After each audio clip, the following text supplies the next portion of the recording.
Ann Curtis and her husband, Erwan Yusuf, along with their daughter, Dahlia, welcomed the new year in Western Australia. On Instagram, Erwan Yusuf shared a dreamy video compilation showing clips from their trip.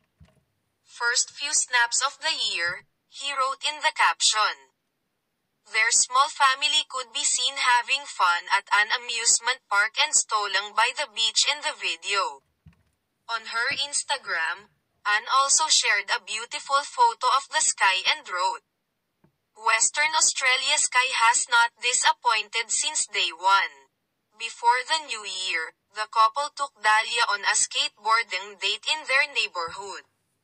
Ann and Erwan got married in 2017 and welcomed Dahlia in 2020. In March, Dahlia celebrated her third birthday at Tokyo Disneyland.